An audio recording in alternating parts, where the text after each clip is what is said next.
Hello, everyone, and welcome back to Winter is Coming. This is a podcast all about how we go from housing crisis to housing justice.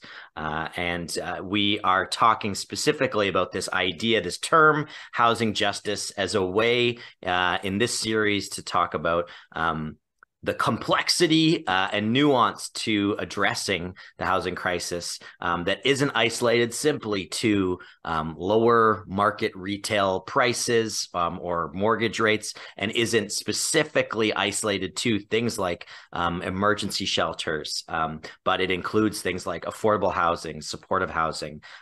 We've talked in this series about intersections of safe supply and the systems of housing, and with local and provincial and federal legislators as well. So we talk about housing justice as a way to say, how do we get to the point where housing is truly enshrined as a human right, as we all want it to be? And so today we are talking specifically with Joe Mancini from the Working Centre, one of the founders of the Working Centre, which does incredible work in housing, employment, and in responding and addressing poverty in Kitchener-Waterloo region as we know it now on our maps. And of course, that is the traditional territories of the Haudenosaunee, the Anishinaabe, neutral peoples who stewarded this land for thousands of years. And so we are going to be really diving into what does the situation look like right now in Kitchener-Waterloo, and how can we extrapolate that into understanding that this is a problem happening all over our country right now and beyond. So, Joe, I'm super grateful for you to be with us today. Thanks for joining us. Oh, thanks for having me. Yeah. So as we start, maybe just as a little intro, we don't have to go too in depth because people can Google it too, but can you share a little bit about what the Working Centre is, what its mission is, and what kind of work you do at the Working Centre? Sure. Well, we're 40 years in now, and the original idea was to respond to poverty and unemployment. But really over time, what we've built is of an infrastructure with the ability to respond in a bunch of areas. And those areas are um, access to food, employment, helping people with income supports. Then we have all these community tools like bike shops and cafes and thrift stores, and then of course there's this giant work around homelessness. So there's all kinds of ways to describe the Working Centre, but probably every day, more than 1,000 people are using different parts of its projects. So it's Wow. a real response.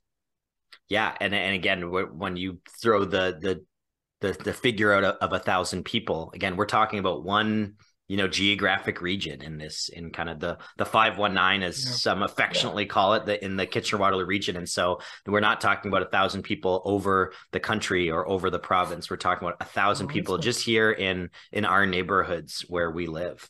yeah.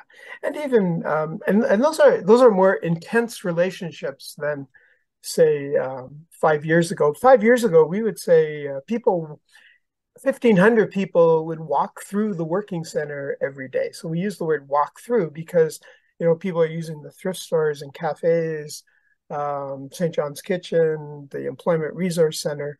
But things were, I would say, looser and more structured as a fuller community. And the Working Centre really has functioned as a community that helps people to live with less money, builds relationships between people and projects, and in a way that isn't about a bureaucracy, but is about a community. And so that the 1,500 people walking through the Working Centre was really appropriate. But now it's more intense when I say that 1,000, because there's 80 people living in a housing dorms in Waterloo, 100 people at um, the King Street shelter all 24 hours. And, the resource center is almost as busy as it's ever been. The cafes aren't open right now because of We just haven't gotten back to those, but we will soon. But St. John's Kitchen is just full, brimming with people every day. Mhm. And can you talk a little bit about specifically looking at an example of St. John's Kitchen? How does, because we love to be able to give glimpses for people of, again, this alternative way of doing things, not just housing, but how it's integrated into food support programs. In as this example, can you talk a little bit about how St. John Kitchen works?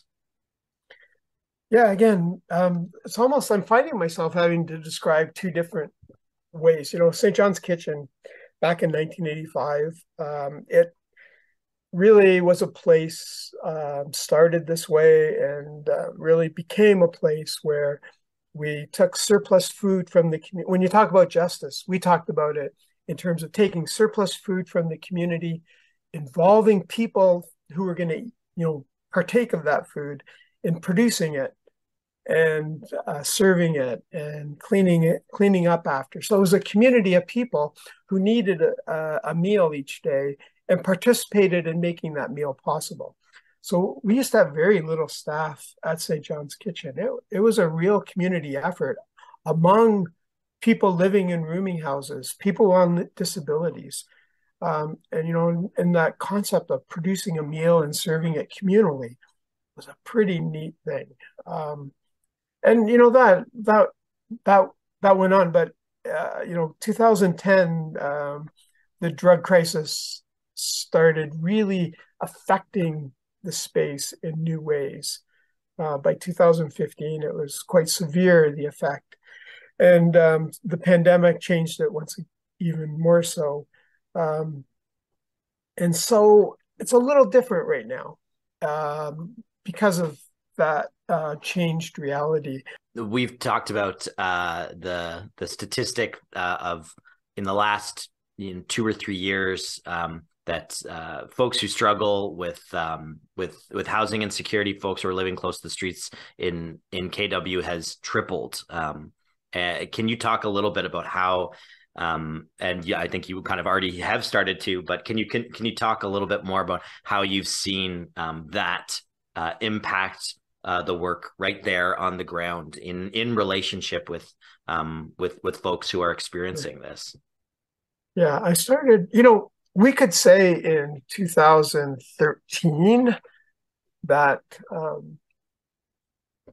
that the number of homeless was probably more like 40 to 50 individuals. And that was kind of demonstrated when the Out of the Colds closed down. Right. And then that winter, the region kind of provided these warming centers. And so the idea from these warming centers was to just see, well, what was the actual number? What number did we need to respond? And so that was the number for 2 years. But as I said, by 2010, we were already seeing the drug issue at St. John's Kitchen.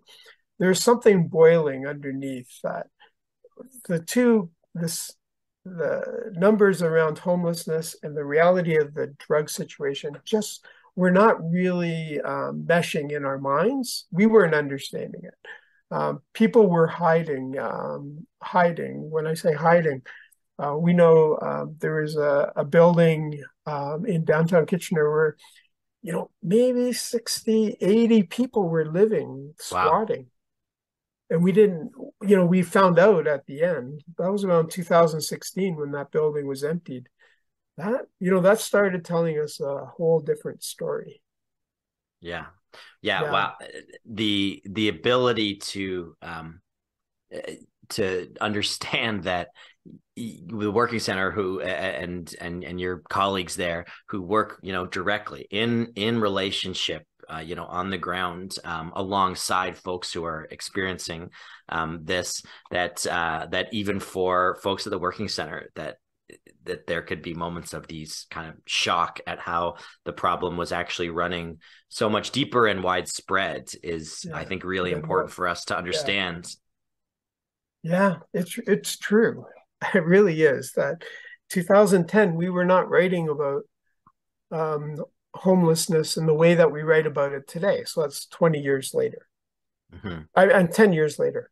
Yeah. But it took those 10 years of kind of being to confronting the issue, seeing it in stark ways.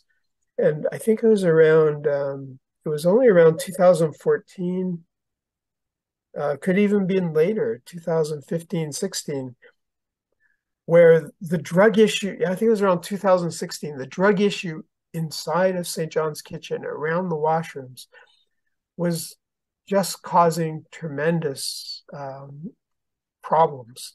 Like, this idea of finding an individual with a needle stuck in his neck in an overdose on the ground. Um, this is, that's a dramatic story, but it kind of, but this hadn't happened before, but then it was happening every day in Wow. terms of the use of the drugs. So a group of people were using drugs more and more. In the meantime, those drugs, well, it's not actually in the meantime. The documentation is that it was around 2015 where those drugs took a tremendous reduction in price and the distribution went sky high.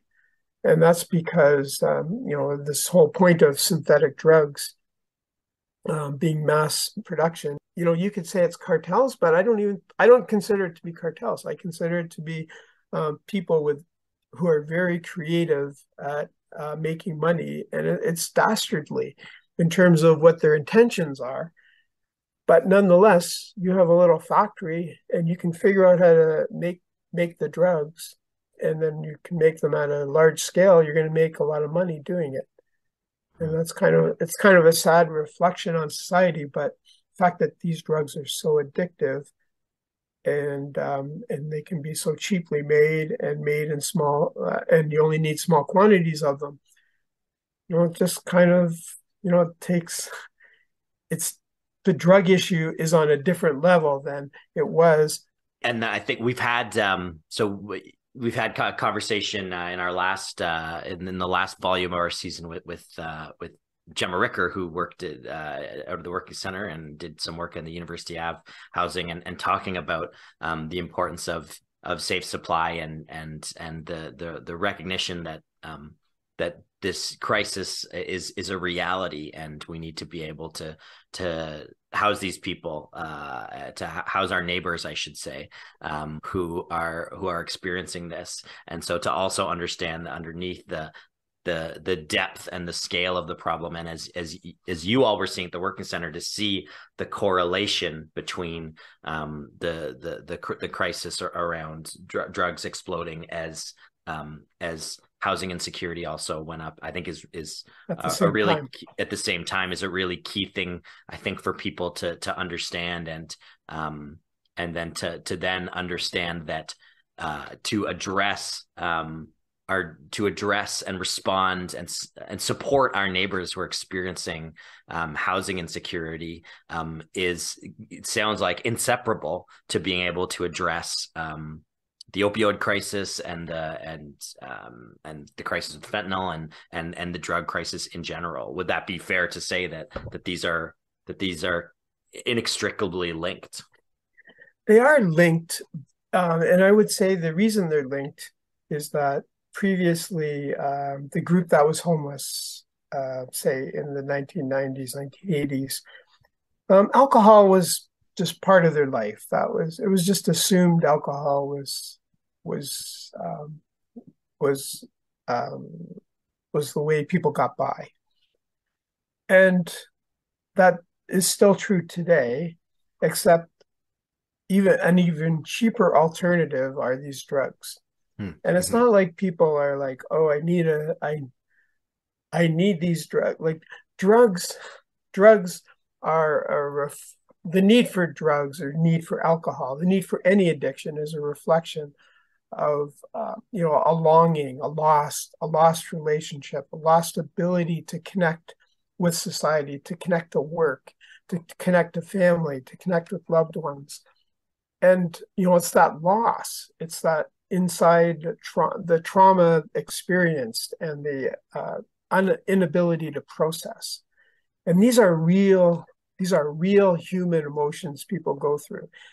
People have often used alcohol, but right now there's a real cheap alternative, and it's called fentanyl. It's called crystal meth.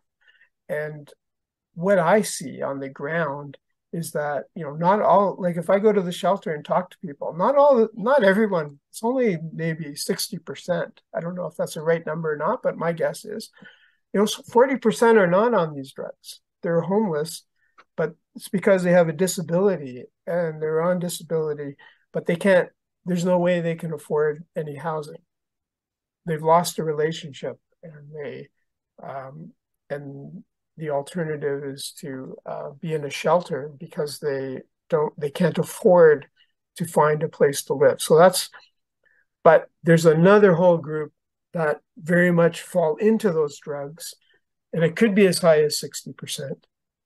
And their ability to navigate is lessened by, how deep they go into those drugs. And how deep they go into those drugs sometimes is a reflection on how deep they need to avoid the trauma that's inside of them. So it's a hard those are hard things, and we need counseling resources on the ground. We need psychosocial supports on the ground, and they're not there. They're nowhere to be found. Yeah, I think that's. We do a lot of it. We do a lot of that work. Yes. But but it's as outreach, and it's like Band-Aid. But the real work where someone can really reflect is not there. Yeah, and that's something we've talked about before is, that there is a need for emergency shelters, but emergency shelters in and of themselves are not a way to get to the root and to start solving the housing crisis. So the ability to need to, like you said, have on the ground immediate solutions for people, and the Band-Aids are important if you're bleeding, but that we have to be able to go deeper than that and respond in a more comprehensive way than that. Can you talk a little bit about what you see as steps that, particularly in our communities, we'll use Kitchener-Waterloo as an example. What are the steps that need to be taken either at a legislative level, at a political level, at a level of community organizations, places like how churches can support and how they can get on this, how everyday people who are just saying, I see the problem around me, I want to be able to respond. What do you see as the work that needs to start happening? Because you're really hitting on the truth that, yes, this is not just about, we need to build more houses for people, as so often gets bandied around as a narrative in the media. It's not just about a supply of housing issue, and it's not even necessarily isolated to folks who can't necessarily afford, a down payment. As you're talking about, there is a need for counseling services. There's a need for psychotherapy. What are the things that you're seeing as steps that we can take in the right direction to really address this? What's the work that needs to be done? Interesting. Well, you asked kind of two questions in a sense, because there's structural systematic work, and then there's kind of what individuals can do from their heart that changes society. So you have to believe that that's a possibility. That's what most people can do. Most people can't come up with $1 million down payment to start a housing project. Although, if that's possible, then that should be done.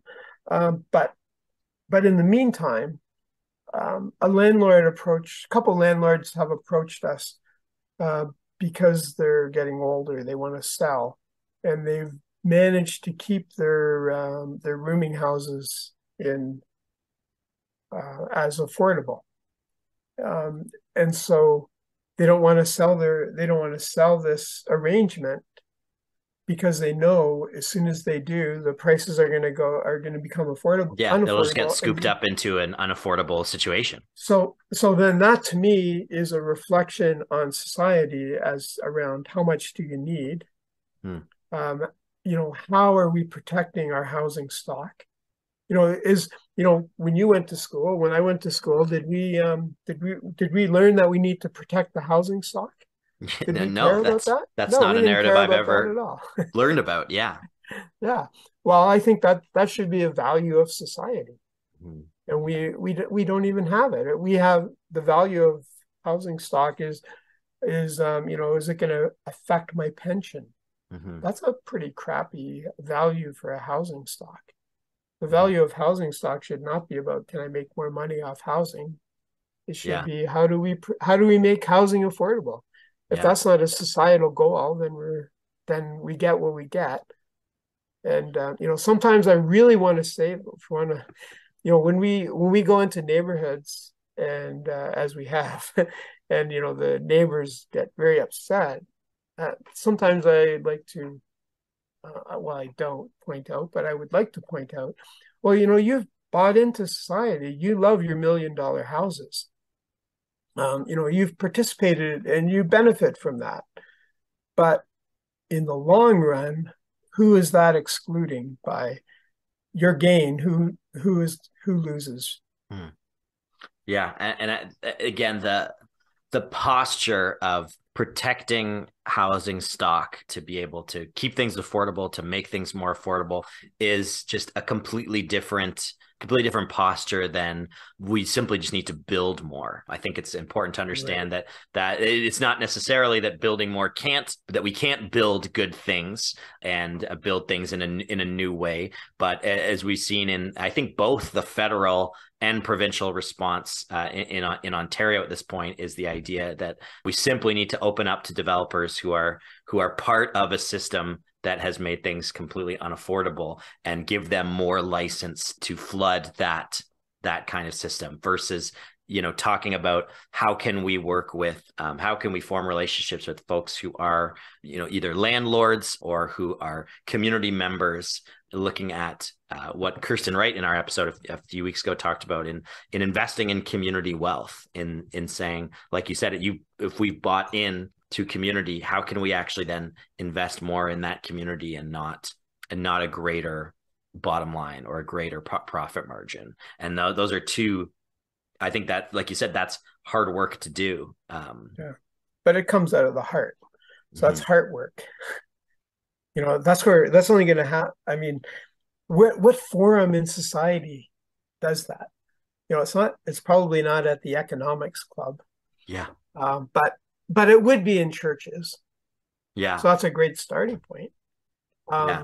But what other forums do we have where that question can even be asked? Mhm. So I mean, we've structured society in that way. Do we ask it at our universities? I'm not sure that we do. Mhm. I know Yeah. it. I And that's a great point, because I think one of the places that we have heard from that is doing some of that work is Leadership Waterloo Region, and we had Kirsten Wright on talking about Oh, okay. systems of That's housing, a good point. and That's true. They have been I know I've gotten kind of word on that they've been mhm. working on the issue but of but I affordable housing. but again, even when we spoke in that conversation, folks who are in careers, folks who are in the working field, tend to be the ones, as Kirsten talked about in that conversation, who end up in that space. But I think you're right that when we look at when we look at both the public schooling system and our post-secondary institutions, it is probably very few and far between where we're finding investment in that kind of Yeah. learning. You talked about Yeah. in the example of St. John's Kitchen, and the real kind of community, the communal spirit and culture that was really rooted there for many years. And one of the things that I've known, having friends who have worked for the Working Centre for a long time, I remember them explaining to me the idea of this culture of wanting everything to be in these reciprocal relationships.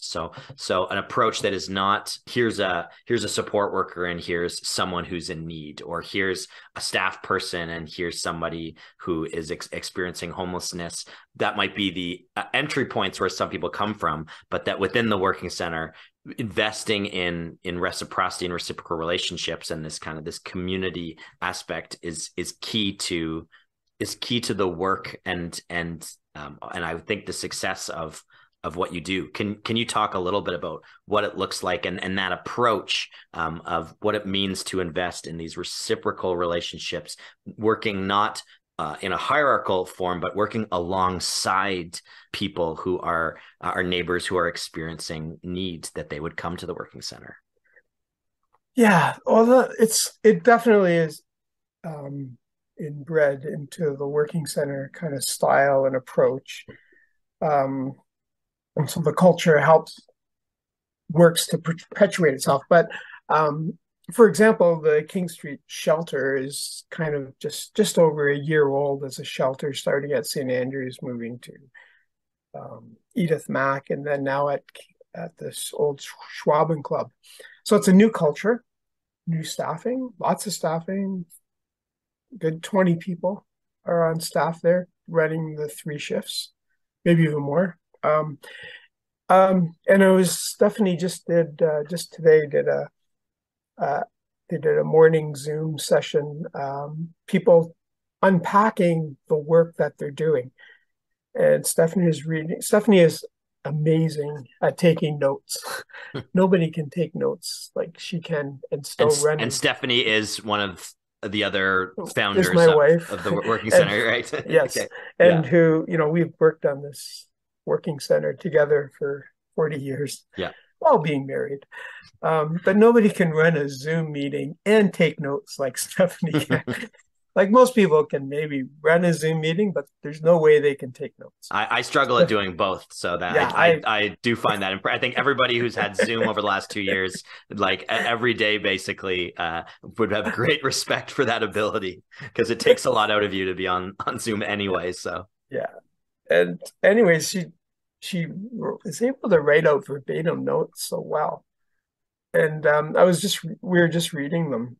And so what you get is individuals expressing from their heart the relationship that has been built. And the best relationships are from when you open your heart and hear the other person.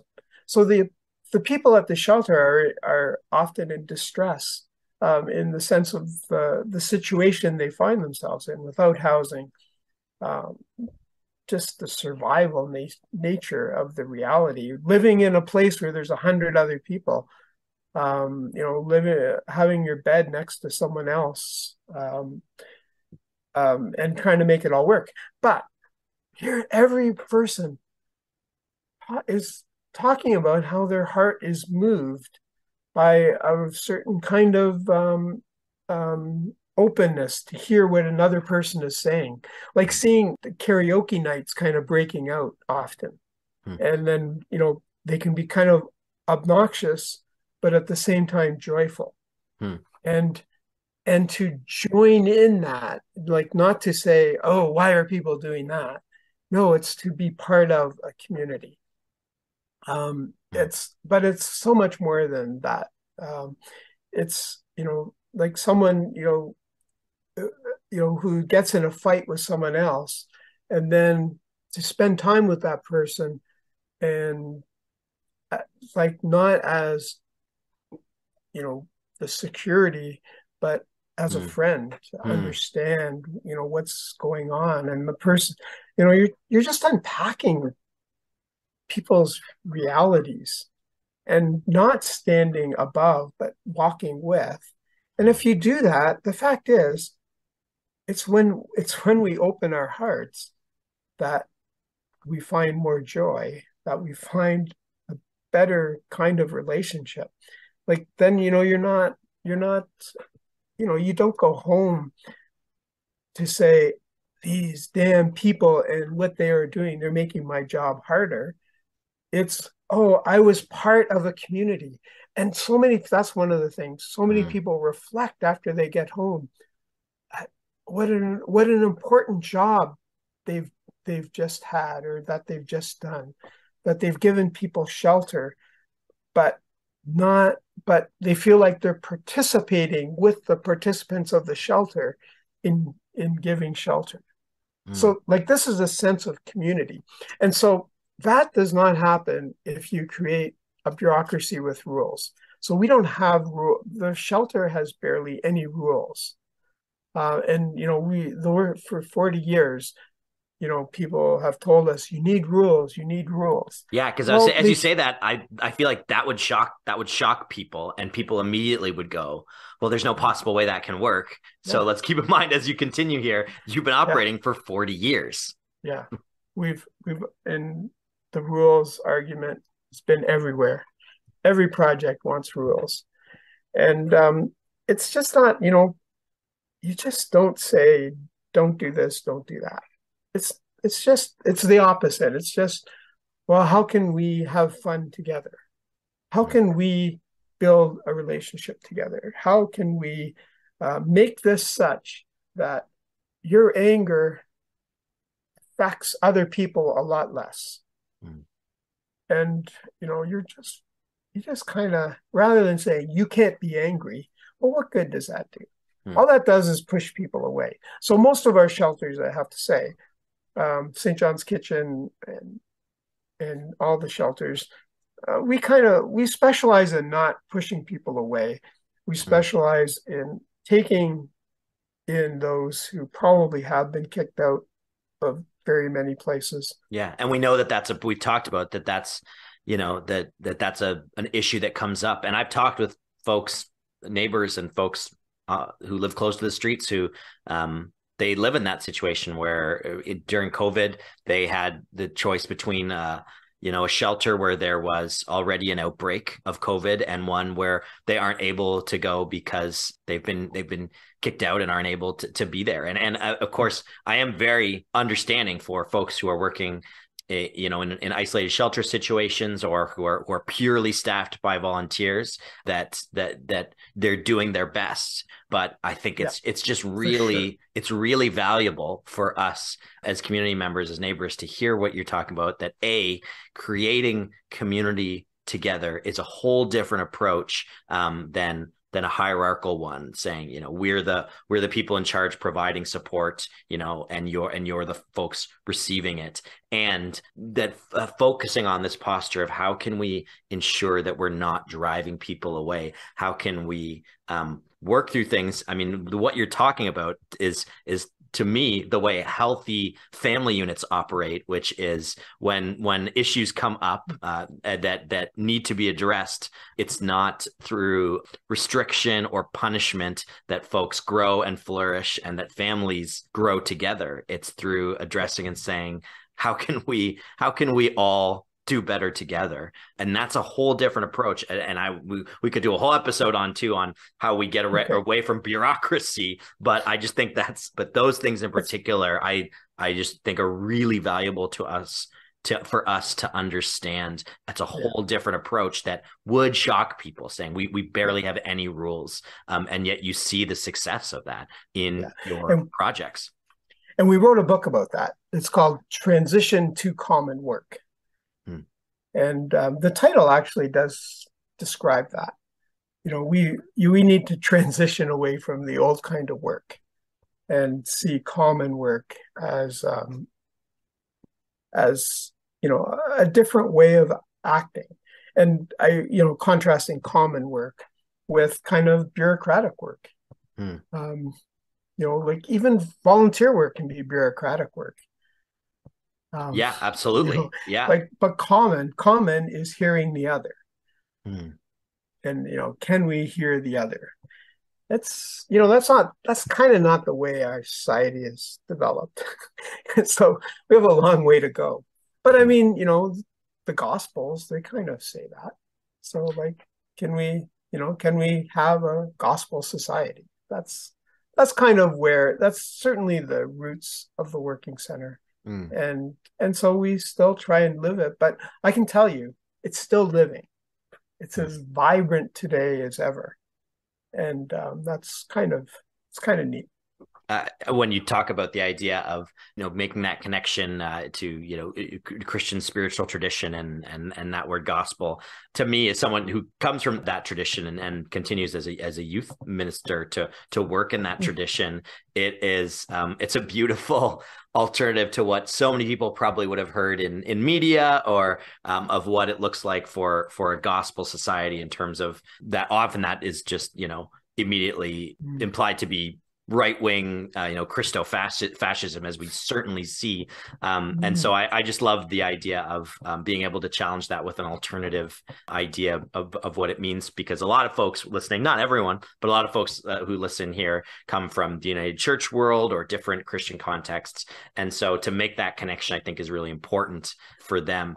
And this idea of common work, can you go even a little more into what that examples of what that looks like, either in the Working Center's context, or what would common work look like for folks who find themselves working for municipal government, or who find themselves working for a business that is or folks who are just community members? What is common work, and investing in that as an individual or as a group, an organization? What does that look like for people beyond the Working Center? I think it common work lives in any kind of environment where there's less bureaucracy, where individuals, it's not that individuals control the means of production. It's that individuals participate at a kind of a complex level with the different ways to produce things, so that their work is not alienated, so that they're primarily involved in the structure of the work. It's often that the structure, it's just that the hierarchical thing is turned upside down. I mean, it's the leader should be servants, and then then you hear what really how people want to work. It's the assumption of the common good that anyone who takes a job, they want to take a job to do the best they can. And that only happens if they have a voice. And then you have to be able to listen to that voice. And sometimes it doesn't, sometimes those things can be in conflict, for sure. But it's the working out of those. Like, if you get a clique within a common work environment, that clique can undermine the common work. There's no question about that. Right. So this is not about cliques. This is not about one group against the other. This is like the common group, the group actually working together to create a kind of work. And so then, how that translates into government is, into a bureaucracy itself, they got a long way to go. I have no idea. Yeah, and that's fair, but even just on then understanding that the need to remove hurdles of bureaucracy as the approach, I think, is important for people. Well, to understand.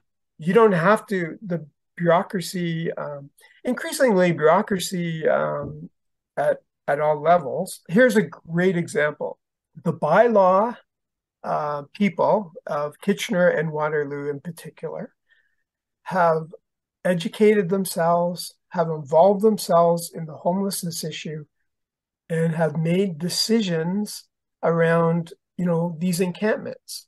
And they've made decisions not to intervene. They've made decisions to be on site, to learn who the people are, to talk to the people, to build relationships.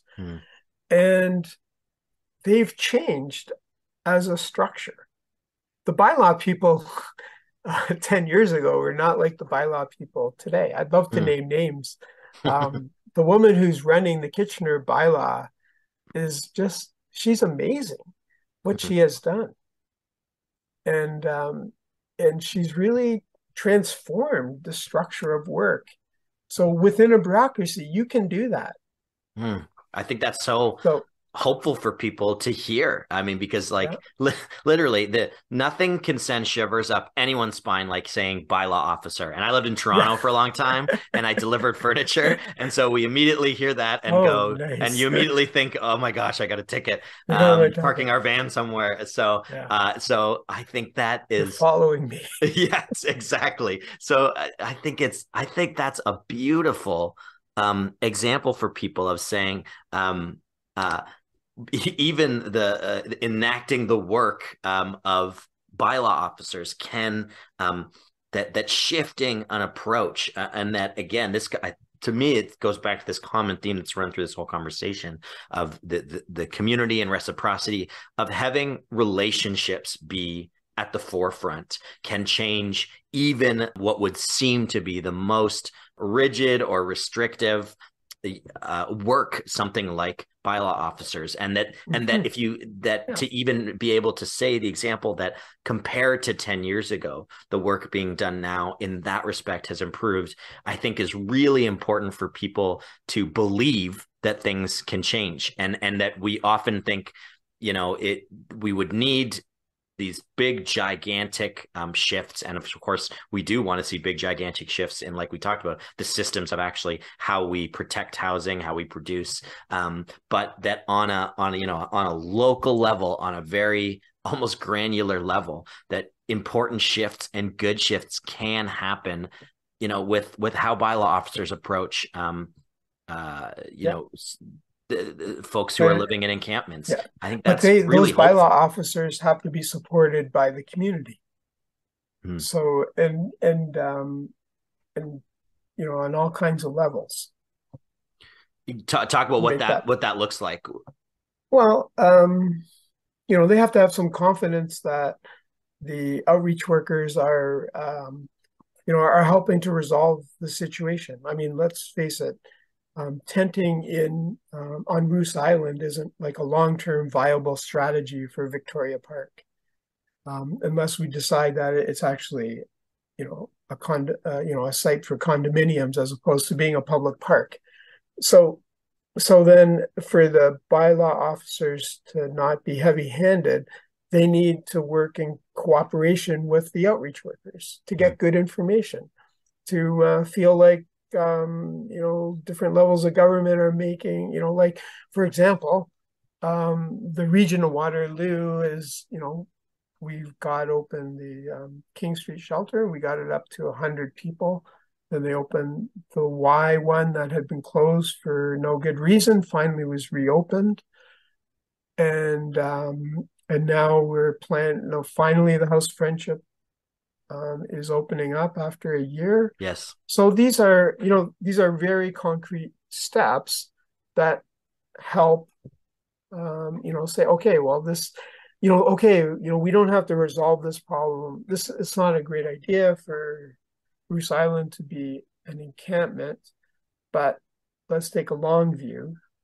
Maybe next, maybe a year from now, we'll know a lot more information around how well this has worked. What other things can we do? Mm-hmm. And having the collaboration with outreach workers who are in relationship and trusted by the community, again, to me speaks to an approach that has folks who are experiencing homelessness or experiencing living in encampments being able to be part of determining what is, and having the agency to determine what are solutions that I need, what are the solutions that we need, and what does our future look like, as opposed to a decision handed down 7 levels away, that simply essentially deports people from where where they right, are. exactly. And so that's a whole different approach. Yeah, and in fact, I mean, by law, that's what they've been doing for the last 7 years. And they said, we're getting sick of this. This is silly. Yeah. We use a heavy-handed approach. We displace people, and they go somewhere else. I mean, what's the point of that? Yeah, and I mean, I'm one who, whatever works to wake people up, even to just say this has not been effective, and I'm sure the folks who are experiencing this and folks like the Working Centre who are working alongside those people could have told them that many years ago. But the fact that there at least has been a shift now, to me, is a really important thing, because as we've heard from people who listen to these conversations and to this series, and the situation seems so grim to the point of nadir, and there's so much despair around. Can anything get better? Yeah. And so I think it's really key for us to not say that just this creates all the solutions we need, but I do think we need stories and examples as community members on it, like you've shared about how we make hard shifts, and how even on municipal levels, how municipalities, how local, for lack of a better word, authorities can approach things in healthier ways, in more effective ways, in more caring ways, and not to get trapped into the sense that that it's either we're just lost forever and there's no solutions. There are things that we can do to change, and I think these are really important examples for us to know. And so I would like to, I think it would be worth adding to that, just with a longer kind of story.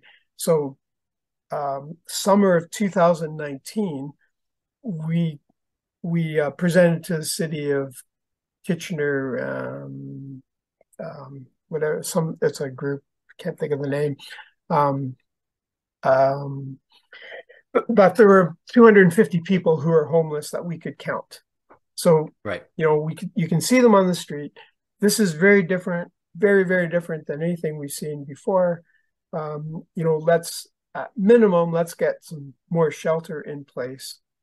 And so come April 11th, November 11th, 2019, November 10th, big snowstorm is coming, no shelter anywhere.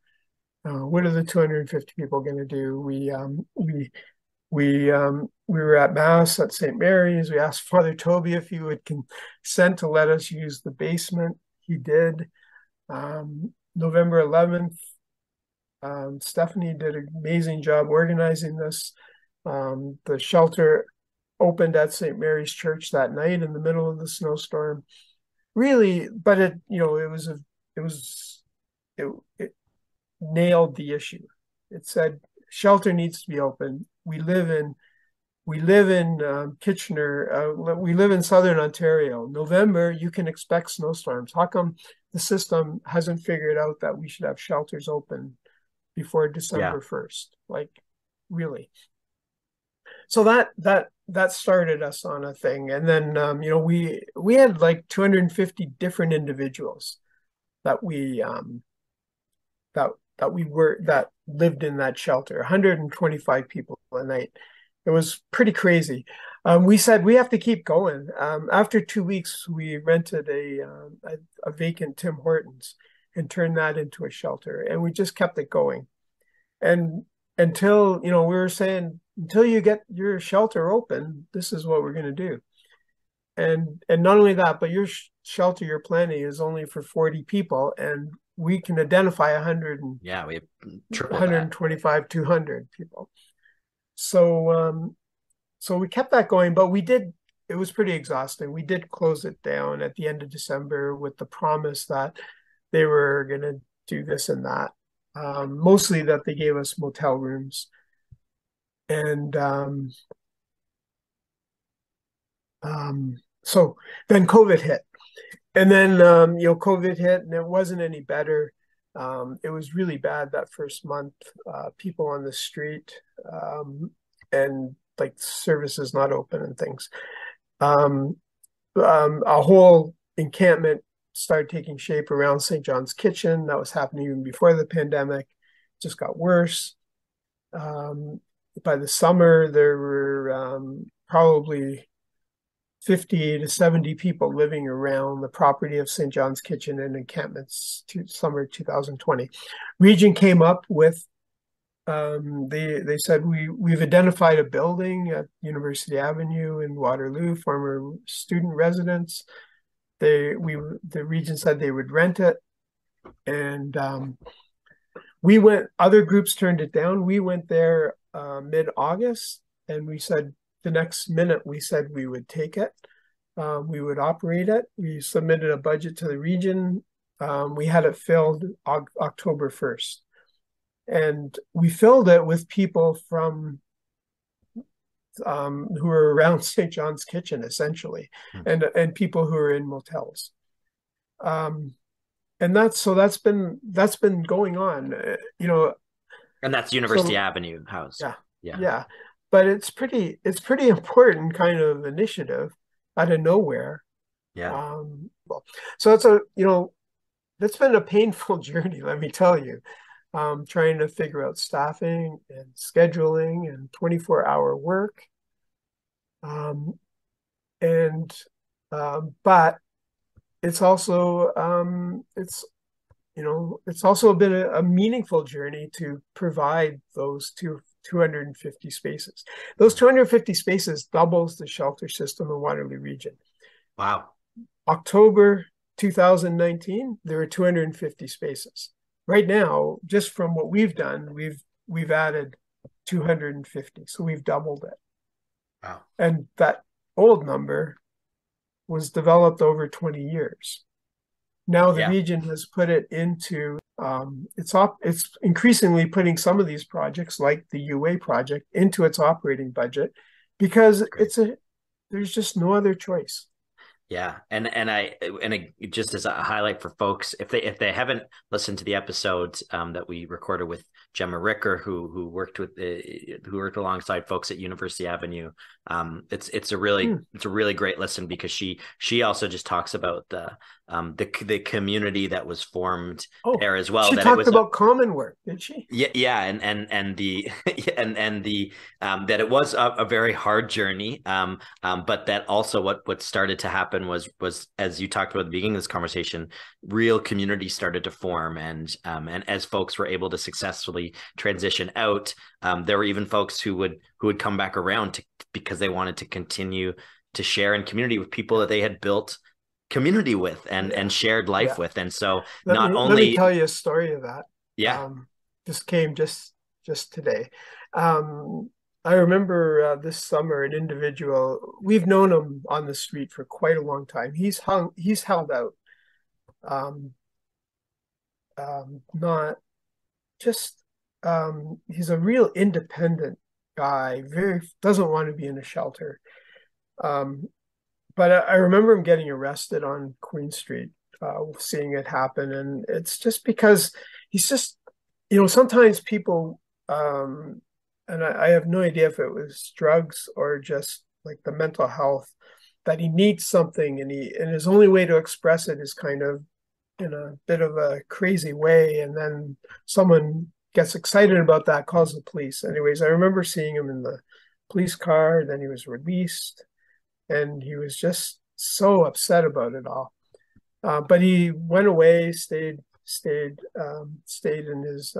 He had a camping spot, and anyways, but he's been increasingly ill, and outreach workers finally convinced him to come to UA. This, um, um, guess it was in December. He's doing really well, but this one story, the fellow who does the front door apparently was playing harmonica music, and this fella came downstairs and he's kind of hanging around with them, and then he says, "Wait!" and he runs up to his apartment or his room and gets a harmonica, comes back down, and there they are playing harmonica music together.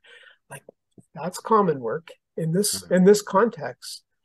A fella who couldn't imagine himself to be with other people can now imagine it in a total different way. So that's a common work kind of example. Like the fact that the front door guy has has a sense of community to invite people into his world and then create music together. Yeah, Like that's most people beautiful. don't think that as their job, but that No. is the job. That is work. That's work. Mm. And It's a and different kind of work than what we normally do, but he's doing really good work yeah, all and around. that this is, that you would not at the even the start of this conversation have been able to link for me personally, what is the one of the ways that we get from housing crisis to housing justice? Harmonicas. Yeah, But the yeah, depth of what it means to be in relationship, to have open hearts to that, and again, like this is an example of open hearts for everyone involved, for somebody who is able to serve and work alongside people out of University Avenue at the door there, but also the open hearts of someone who would have struggled previously to, like you said, even be there, and then start to form yeah. these beautiful relationships, I think is Yeah. um it, And I can it's just tell you beautiful. that's, yeah. And it's beautiful for us because, we just worry about this guy on the street living, camping, and like people's mental health doesn't improve when they're living in a Yeah, campsite. yeah, yeah. And maybe this will be a chance for him. We're gonna have to be able to chat with you again, Joe, because there's so many little branches of this conversation that I would love to just dive down and explore so deeply with you. But sort of as we Did we hit an hour yet? I guess we have. yeah, around that. So as we kind of, for this conversation at least, just kind of um come towards Common a work and close here. housing. How's that? I've already written that in my notes, that and also the heart shift piece that has come up Yeah. so often is so key. Can you just kind of, as we come towards the close here, can you just sort of give us what is one thing that you'd want people to walk away knowing about housing justice right now? When they walk away from this conversation, what's one thing you want people to know about, what do we need right now for that move towards housing and justice for people? I think on one level, I think of, the very practical ability to create 1,000 spaces for people. How do we do that? So that would be, if we had we didn't get to that, but it kept popping up in my mind. So I'd love to get to that. Yeah.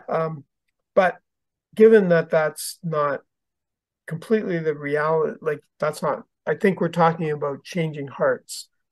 So then we have lots of we all can identify structural ways in the way that we work, the way that we, in our places of work, in our homes, where we can encounter change. One thing that was coming to mind that I think is gigantic is that people on ODSP can now earn $1,000. This is very big. So that you have you have your $1,000 on ODSP, but you can earn another 1,000. Well, what does that mean? Like, how can we help those individuals earn that $1,000? Mm-hmm. Because by earning that $1,000, they can participate in society and also afford some of the rents. But at the same time, it doesn't mean that does that mean that, society should just keep jacking up the rents for people? Like Yeah. somehow we have to get the rents really, actually, I think, lowered to be more reasonable. The Working Centre Yeah. rents out 60 or something units for like $400 a month or less. So if the Working Centre can do that, then I don't see why other places can't figure out how to do that. So the need to reduce rents is really very crucial.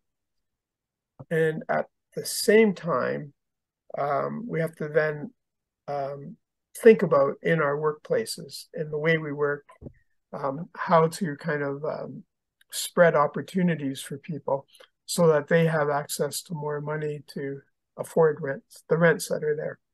That's not a great answer, but it's No, one no, thing. no, it is, because as I said, that's the whole point of the series and multiple, hour-long conversations, is that we do not solve this Yeah, or even approach in sure. a soundbite, It's right? just So an off yeah. the cuff kind of Um, thinking. uh, one last question, because I think it's important for people to have hope. I think it's important not to obviously be Pollyannish and just think everything's just going to magically get better. We have to be able to face the It's hard not. stuff, and exactly, it's not. We have to be able to look the hard stuff square in the eye to be able to work through it. But I do think we also need to be able to have bread for the journey, so to speak. What's one thing that gives you hope for the situation right now in a time when it is very hard to see that? Well, I take tremendous hope that the 100 people. I don't know the people at the motels, admittedly. I don't see them. but I know that, but I do hear their stories, and and I know that those they appreciate those rooms very greatly. But I know very well the people at UA, University Avenue, and the shelter, and just knowing that they have that there's a place that they don't have to be kicked out of, and that is their place. So creating 200, that's almost 200 spots of housing out of Mhm. nothing. It's kind of neat. Yeah. And so I take a lot of hope from that. So Yeah. what's so hard about creating 200 more after that? Yeah. I You think could that's a see, I mean, I did perfect. tell you that it was a process. It doesn't just happen. Yes. But if you don't keep working at it, and of Yeah. course, Working Center is proposing to build 44 units at the old St. John's Kitchen. I think that that's a really hopeful idea, and we're going to need more of those. Yeah. Yeah. To be clear eyed about the fact that this is not easy, and to be just as clear eyed about the fact that we are fully capable and possible Yeah. of creating Oh, this is, I think, yeah. important Oh, I because didn't mention. we, because we get stuck in thinking the way it is the way it is. Yes, So I think working centers, projects, UA, and so many of the examples you but mentioned are so I didn't critical for mention us. though. We're building 21 units on Queen Street, Yeah. Right. which sometimes gets missed, but those 21 units will be for new Canadian women, especially women, but can be men, single men with children. We think we're going to fill them really quickly, of course. Yeah. Um, but it's that's using rapid housing initiative money. It's, come on, it's taken tons out of the working center to do that. And we could easily say, hey, we're already doing UA. Hey, we're already doing that shelter work. Hey, we already got people in motels. But building permanent housing, well, like, go for it. Yeah. I said last question, but I should say this. What can people do? How can people support the Working Center and the work, the amazing work that you've only touched on just a few of so many things that are ongoing right now and over your history. How can people get involved or support the Working Center's work? Yeah. Well, there's no question we live off donations. So no, the region has funded us in these new projects in ways that have never happened in our 40 years. Yeah, which is Um, also very so, encouraging. but our newspaper, Good Work News, has a subscription group that it goes out to of about 14,000 people.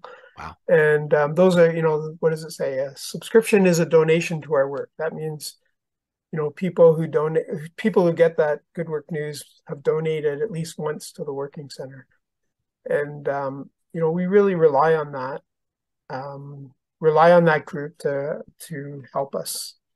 So that's donations are always appreciated. We'll post a link on Volunteer, our on this yeah, podcast. We'll post links yeah, to that. and volunteering. There, we're a little slow on volunteering at these new projects, mostly because they didn't start with a volunteer structure because of COVID, and but it's starting to come through, and and as the cafes and other things really ramp up, as I think we're getting past the COVID hesitation stuff. There's tons of room for volunteering. We don't have 500 volunteers, but we used to, Hmm. and we will get back to that. Good to know. If and so if someone wants to get involved and volunteer, they can reach out through the Working Center's website. I think so. Yeah, yeah, that's right. I know Generally, you're not the admin for all of it. You do well, your role I is other hesitate. places. Oh no, there is a spot. There is a spot. No, and the way that you do it, I'm remembering now, like the different projects. So, Marita's Kitchen, that's a commissary kitchen that's cooking 700 meals a day that are distributed. There's a spot there where so you don't go to a general thing, you would email to someone at Marita's Kitchen. So you want to volunteer at St. John's Kitchen, there's a link to email someone at St. John's Kitchen. You want to volunteer at Recycle Cycles, there's a link to volunteer. So there's specific links Awesome. Inside the Working Yeah, Center's website, they can find that. yeah, somewhere. Awesome. Great. Awesome. Yeah, yeah. I won't expect you Admittedly, to I have don't the know where. full URL right in front of Well, you. I should. Well, I mean, it's easy, Yeah, www.theworkingcenter.org. and we'll include And that then link somewhere it'll again. say volunteers. Yeah. Okay. Awesome. Thank you so much for this conversation, Joe. And I do really hope we can talk again. And I would love to have a follow-up episode where we Yeah, just kind of specifically dive into how do we get those 1,000 people housed and look specifically at that. But I think it's that's a just good idea. really, really valuable for folks to understand, and we've touched on it in a couple other episodes, but to understand just the depth and comprehensive work that the Working Center is doing, because it is important for us understanding what are the alternatives to the system and the culture that we have now compared to what it can be, and how we can actually solve this problem by being in relationship, by doing common work, by initiating heart shift, and for people to take hope in the success that the Working Center has seen in working alongside folks, and helping lift them. I shouldn't say that. That's kind of hard. Working alongside people to help empower Yeah, them to be able to participate in overcome society. and to overcome this. So I really appreciate this conversation and you joining us today. So thanks Yeah, for being well, here. thank you. This has been fun. Thanks for all your good questions. Awesome. We will be back next week. We release on Tuesdays, so you can check us then for another episode of Winter is Coming, as we continue to look at how we go from housing crisis to housing justice. For Winter is Coming, on behalf of the Hub and Trinity United Church, I'm Adam Cresswell, and thank you again for being here, Joe Mancini. And we will talk to you next time.